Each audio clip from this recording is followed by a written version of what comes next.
I think you've described on numerous occasions so much of what we're seeing acted out, whether it's in theological debates or in violence. You've described these as kind of intra-Muslim debates, and that this is really the center of the action. This is really what's going on, the competition for Muslim opinion. And the things that we outsiders look at, and certainly on September 11th saw in a horrible reality, are in fact not really the focus of where these debates in the Muslim world are going. It is about dominance of ideas and political movements trying to capture the imagination of Muslim followers around the world. I'd like you to elaborate a little bit on that idea. Yeah, I think that you know, to fully understand al-Qaeda, a movement like al-Qaeda, you really have to, and Islamists in general, these are movements that are ultimately about getting to power, about dominating societies, dominating the resources of societies, dominating the way Islam is interpreted and actually applied in Muslim societies primarily.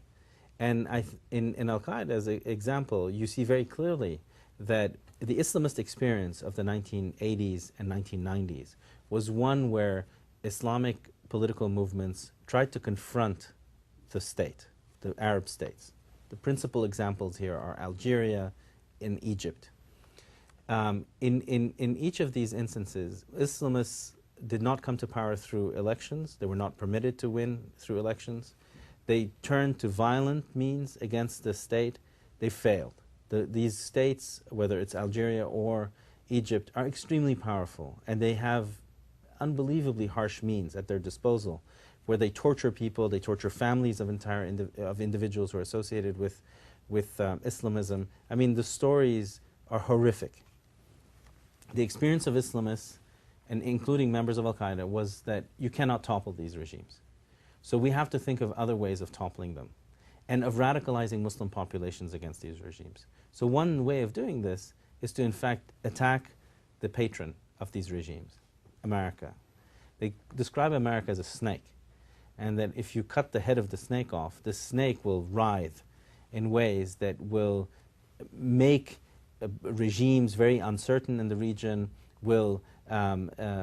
America will engage in forms of violence against Arab and Muslim societies that will lead to this radicalization. So they seek to drag the United States and European countries into this process of coming to power that they wish to fulfill. They want to dominate, and they will go to any length to do so.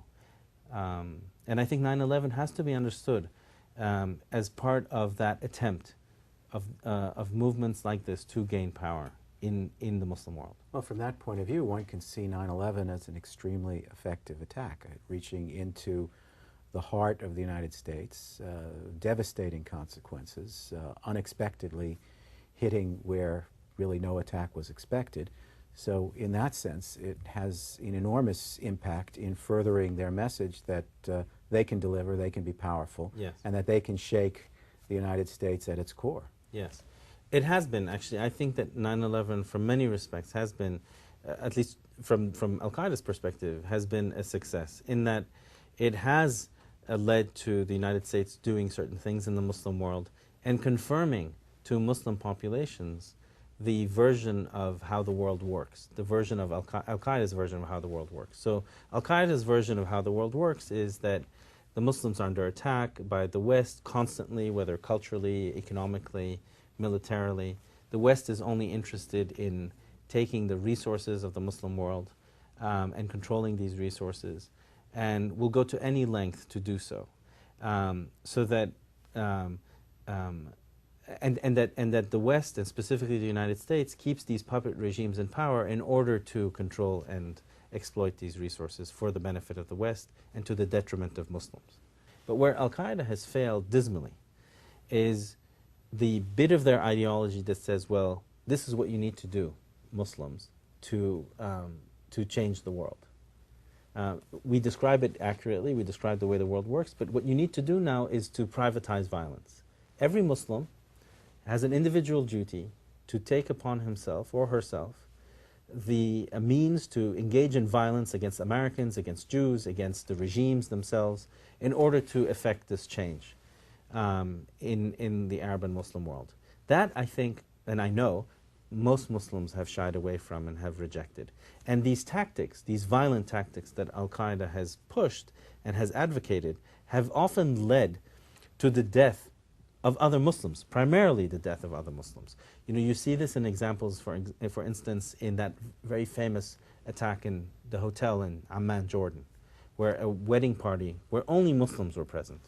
A suicide bomber, two suicide bombers, but only one, I believe, detonated himself. Killed, you know, an entire, you know, many members of a wedding party, of a Muslim wedding party. This kind of led to an extreme aversion to al-Qaeda's tactics, and has led to the ebbing of people's fascination with al-Qaeda. Its ability to inflict violence on other Muslims, I think, is its Achilles heel.